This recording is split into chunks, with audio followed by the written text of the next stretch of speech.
Ang pera kinuha mo na. Hindi mo sinoli. Ano ba talaga? Makasama o makama? Sa isang abala at masikip na bahagi ng lungsod ng Maynila, isang ordinaryong lalaki na nagngangalang Benito ang nagtatrabaho bilang empleyado sa isang hardware. At sa isang lugar, makikilala natin ang isang dalaga na nagngangalang Eva.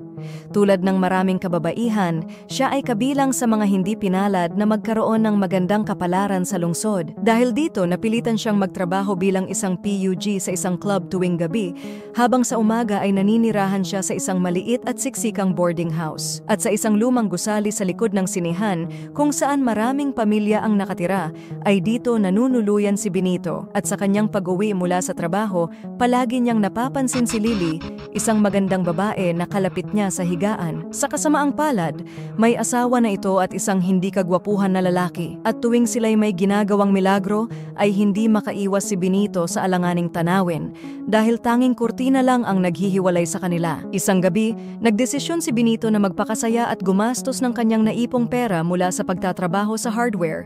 Sa isang makipot na kalsada sa Binondo, napansin niya ang isang beer house sa kanto at gamit ang kanyang ipon, umorder siya ng isang beer. Doon, natanaw niya ang isang babaeng sumasayaw at saglit siyang nasabik sa nakita at sa isang sulyap na bighani ito.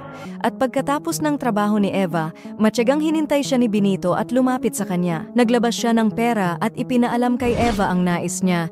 Bagamat nagulat, naunawaan ito ng dalaga at ipinahawak muna ang pera. At dahil may interes din siya, sumama siya kay Benito. At dahil sa limitadong budget, dinala niya si Eva sa isang madilim na bangketa kung saan nagsimula ang kanilang mainit na tagpo. Kinabukasan, hindi maalis sa isip ni Benito ang nangyari noong gabi. Habang nakahiga, napansin niya si Lily sa kabilang higaan. Lumapit ito sa kanya at kinausap siya sa isang hindi pangkaraniwang paraan. At dahil may problema rin si Lily sa pera, at ang kanyang asawang walang trabaho ay natutulog sa kabilang higaan, hinikayat niya si Benito na ilayo siya sa lugar habang palihim niya itong inaakit. Ngunit hindi nagpadala si Benito sa tukso. Sa halip, lumayo siya sa babae dahil takot din siyang mahuli ng asawa nitong natutulog sa kabilang higaan.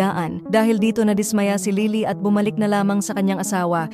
At gaya ng dati, muling nasaksihan ni Benito ang Viva Max live action mula sa manipis na kurtina. Kinagabihan, muling bumalik si Benito sa beer house para makita si Eva. Napangiti siya habang pinagmamasdan itong sumasayaw at pakiramdam niya'y silang dalawa lang ang nasa loob. Ngunit nang tumigil ang musika, pumasok na si Eva sa dressing room upang magpalit ng damit. Sinundan siya ni Benito at hindi niya alam na mahigpit palang ipinagbabawal ang ibang tao doon. Kaya nagulat si Eva nang makita muli ang lalaking nagdala sa kanya sa bangketa noong isang gabi. Sinabi ni Benito sa bantay na aalis din siya agad matapos makausap si Eva, ngunit hindi siya pinayagan. Kaya nauwi ito sa pagtatalo at sa gitna ng sagutan, hindi na siya nakapagpigil. Isang mainit na aksyon ang sumiklab at agad niyang pinatumba ang lalaking nasa tabi niya. Dumating ang may-ari ng beer house at nagpaputok ng baril. Nakipag-agawan si Benito habang si Eva naman ay sinamantala ang pagkakataong tumakas. Matapos ang tensyonadong tagpo, nagkita silang dalawa sa labas. Niyaya ni Benito si Eva sa lumang gusaling tinutuluyan niya at nang gabing iyon, isang matinding sagupaan ang naganap habang mula sa kabilang kurtina, si Lily naman ngayon ang nakapanood ng Viva Max live action. Sa parehong oras, dumating na ang mga pulis sa beer house upang imbestigahan ang kaguluhan. Dito ipinakilala ang kontrabidang si Bunny na nagsiwalat sa mga pulis na bukod sa gulong ginawa ni Benito at Eva, ninakaw din pala ni Eva ang kanyang bag na may malaking halaga ng pera. Kinabukasan, natagpuan ni Benito ang pera kaya kinausap niya si Eva tungkol dito. Nauwi ang kanilang usapan sa labas kung saan nais ni Benito na isauli ang pera, ngunit tumanggi si Eva. Samantala sa hardware na pinagtatrabahuhan ni Benito, laking gulat niya nang makita ang mga taong walang malay.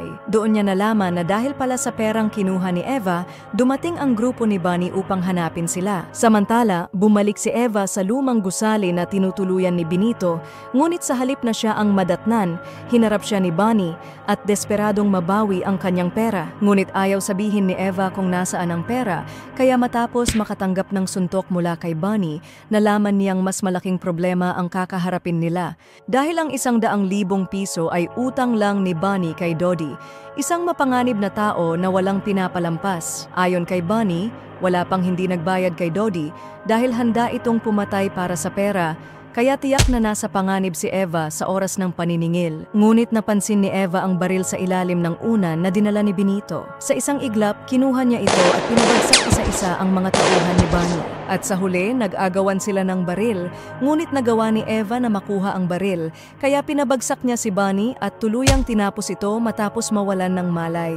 Huli na nang dumating si Benito at nadatnan niya ang mga walang buhay na katawan habang nakaupo si Eva. Kaya gamit ang kotse ni Bunny, agad silang tumakas papalayo sa pinangyarihan at pilit iniiwan ang gulo at panganib na maaring humabol sa kanila. At habang nasa daan, pansamantalang ipinarada niya ang sasakyan sa gilid ng kalsada upang mag-usap. Dito, inilahad ni Eva ang mas matinding problema. Kahit wala na si Bunny, may isa pang mas delikadong kalaban, si Dodi, na siguradong naghahanap na sa kanila. Bukod pa rito, malamang ay tinutugis na rin sila ng mga pulis dahil sa pagpatay niya sa grupo ni Bunny. Di nagtagal, nagtungo sila sa boarding house kung saan itinago ni Eva ang pera. Ngunit sa kasamaang palad, nalaman nilang kinuha na ito ng may-ari ng bahay bilang kabayaran sa malaking utang. Nagwala si Eva sa inis, ngunit wala na siyang magawa dahil nawala na ang pera. Kasunod, magkasama nilang pinuntahan ang grupo ng mga lalaking pinagbayaran ng may-ari ng bahay gamit ang ninakaw na pera. Sinubukan nilang bawiin ito upang maibalik kay Dodi,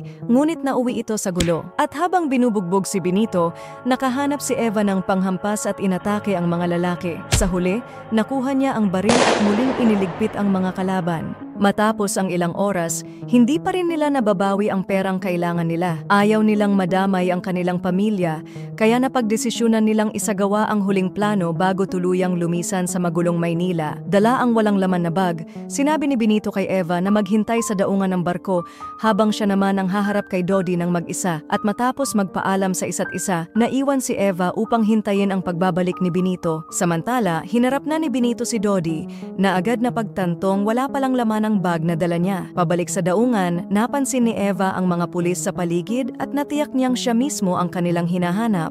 Samantala, nang mapansin na nga ni Dodi na puro papel lamang ang laman ng bag at walang pera, agad siyang nainis. Ngunit sa bilis ng pangyayari, naunang bumunot ng baril si Benito at iniligpit ang mga kalaban isa-isa.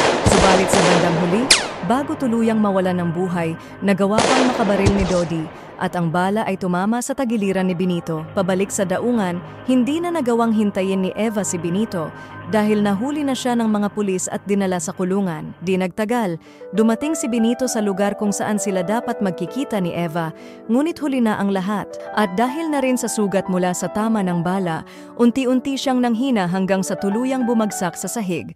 At dito na nagwawakas ang ating kwento. Sana ay nag-enjoy kayo sa panonood. Maraming salamat sa inyong walang sawang suporta at pagsubaybay. Huwag kalimutang mag-like at i-share ang video sa mga kakilala nyo. Hanggang sa susunod na lang na kwento, kita-kits!